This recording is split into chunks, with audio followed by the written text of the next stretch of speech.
Sirkuit Mandalika mulai diaspal ulang. Sebelum kita lanjut, jangan lupa subscribe agar mendapat informasi yang terbaru.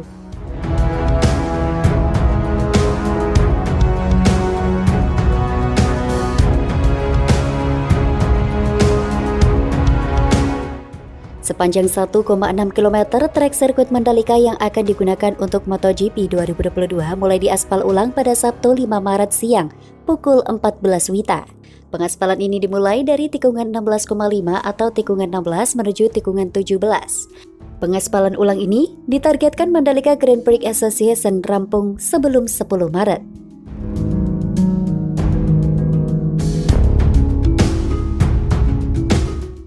Direktur Utama MGPA Priyanti Satria menjelaskan pengaspalan dilakukan setelah pengelupasan lintasan sedalam 4 cm rampung. Lintasan sirkuit akan dilapisi aspal berteknologi stone mastic aspal.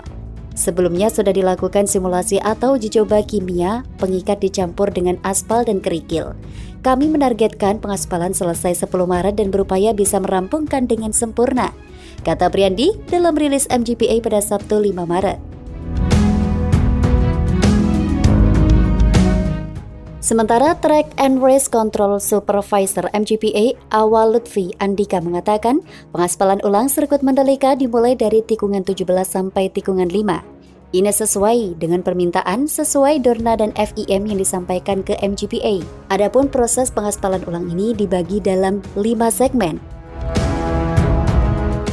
Setiap segmen bervariasi jaraknya karena trek lurus dan tikungan berbeda. Setelah selesai diaspal ulang, MGPA menyebut akan ada proses pembersihan lintasan. Kemudian grip atas diuji secara makro. Intinya, sebelum seri kedua MotoGP 2022 semua ini harus sudah rampung.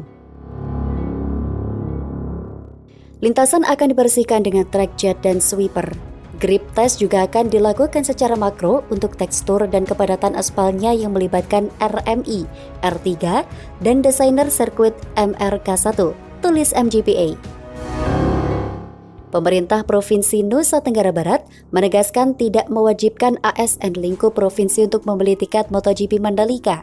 Para ASN hanya diwajibkan untuk memfasilitasi pembelian tiket secara kolektif.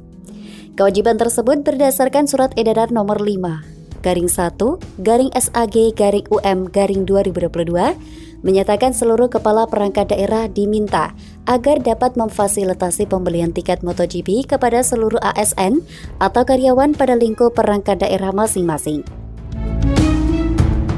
Teruntuk bagi keluarga dan masyarakat sekitar yang berKTP NTB secara berkelompok atau kolektif agar masyarakat yang ingin mendapatkan tiket MotoGP dan menonton perhelatan MotoGP dapat terfasilitasi dengan baik. Seperti yang diberitakan sebelumnya, ASN di NTB dikabarkan diwajibkan untuk membeli tiket nonton MotoGP oleh Sekda NTB. Sontak, kewajiban itu menuai sorotan dari berbagai pihak. Gubernur NTB Zulkifli Mansyah langsung membantah pernyataan tersebut dengan menegaskan tidak diwajibkan ASN untuk membeli tiket nonton MotoGP dengan surat edaran. Kami sudah coba klarifikasi sebenarnya dan mudah-mudahan sudah bisa kami netralisir. Mungkin kemarin Pak Sekda saya ini terlalu lampau bersemangat memberitahukan para PNS ada diskon 10%, sehingga beliau ada kesan menghimbau ASN untuk membeli tiket agar acaranya meriah, kata Gubernur dalam keterangannya.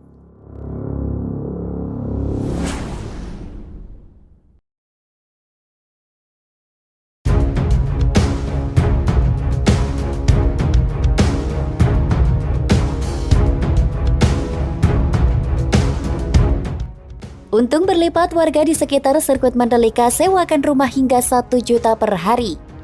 Sebelum kita lanjut, jangan lupa subscribe agar mendapat informasi yang terbaru.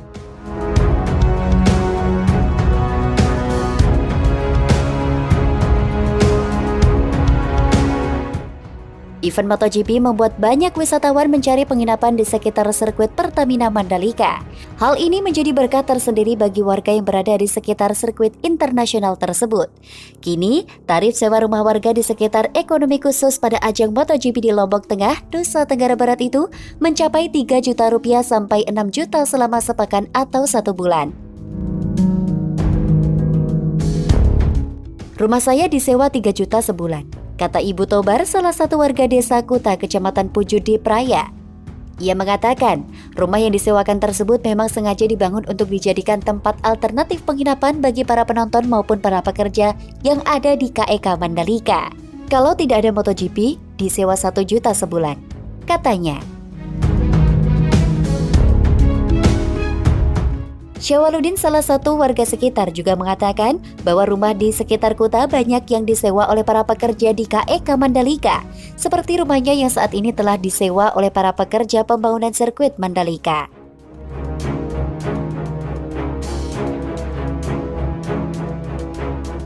Sewanya 4 juta per bulan, katanya. Sementara itu, Adam, warga kota, juga mengatakan sewa rumah warga yang dijadikan sebagai alternatif penginapan baik itu bagi para pekerja maupun penonton ajang MotoGP Mandalika itu bervariasi.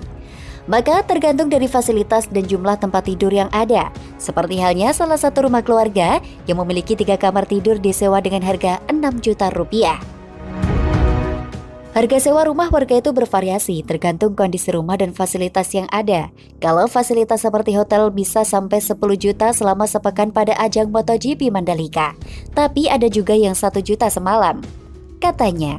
Salah satu pengelola homestay Mauludin mengatakan kalau homestay yang dikelolanya sudah telah penuh dipesan untuk ajang MotoGP Mandalika 18 hingga 20 Maret 2022. Sudah penuh semua homestay saya, Pak. Harga sewa pada ajang MotoGP ini 500.000 dari harga normal 200.000, katanya.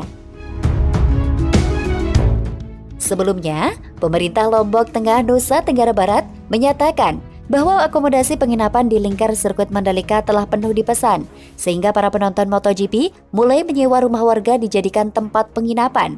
Informasi rumah warga di kawasan ekonomi khusus banyak dicari untuk dijadikan tempat penginapan oleh penonton MotoGP, kata Kepala Dinas Pariwisata Lombok Tengah Haji Landek Jayadi.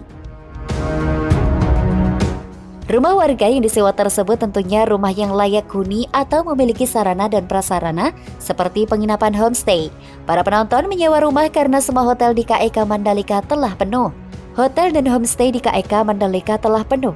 Jadi alternatif untuk penginapan itu adalah rumah warga yang layak huni dan camping ground, katanya.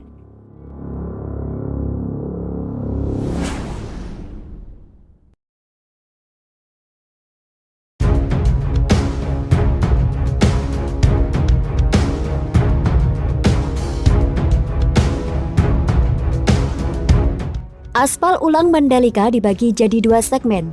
MGPA PD selesai sebelum deadline. Sebelum kita lanjut, jangan lupa subscribe agar mendapat informasi yang terbaru.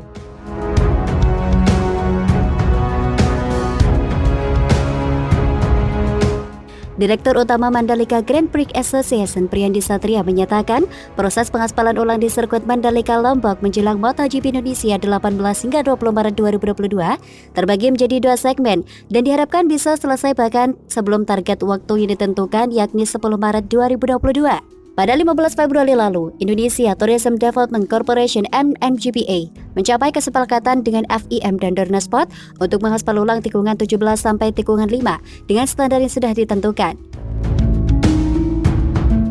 Pengerjaan ini pun ditargetkan selesai pada 10 Maret sepekan sebelum balapan digelar. Priyandi menuturkan bahwa proses pengaspalan ulang ini terbagi menjadi 2 segmen dan telah dimulai pada Rabu. Segmen pertama adalah tikungan 16 hingga 1 dan segmen kedua adalah tikungan 1 hingga 5. Proses pengelupasan permukaan lama trek sudah dilakukan yang kemudian dicuci dan disikat sebelum dilakukan pengaspalan hari ini. Semua material dan alat berat sudah ada di tempat. Kami akan lakukan secara bertahap. Tikungan 16, 17 sampai 1 kami jadikan satu segmen sendiri yang permukaannya kemudian dikelupas. Tikungan 16 hingga 1 sudah dikelupas dari ujung ke ujung dan dari kiri kanan. Setelahnya dilakukan pembersihan beberapa kali, ungkap Priyandi. Lintasan dicuci dengan air dan disikat, lalu dikeringkan dengan semprotan angin bertekanan tinggi. Ini demi memenuhi permintaan konsultan bahwa lintasan harus sangat bersih, sehingga ketika diaspal ulang, perekatnya baik dan mengurangi resiko kerusakan lintasan. Mudah-mudahan hari ini atau besok sudah akan dimulai. Lanjutnya, Pengaspalan ulang ini disebut Priandi akan terus berjalan tanpa henti dan diharapkan selesai pada 8 Maret. Ia juga menyatakan pengaspalan tikungan 16 hingga 1 dikerjakan oleh salah satu tim unit. Pada saat yang sama, unit tim yang lain mengerjakan pengelupasan aspal di tikungan 1 hingga 5.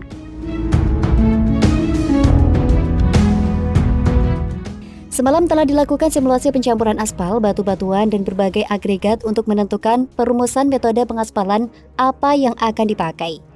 Pagi ini rencananya simulasi di beberapa bagian trek untuk melihat kekuatan, daya rekat, kelekatan, dan berbagai standar lainnya yang diawasi pengendalian kualitas, tutur Priandi.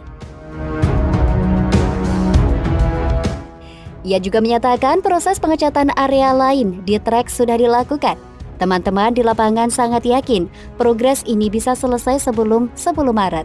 Sebelum 10 Maret semuanya akan diserahkan kepada MGPA, di mana permintaan pengaspalan ulang sudah selesai 100%. Begitu pula pengecatan, perbaikan pagar, dan lain-lainnya. Pungkasnya.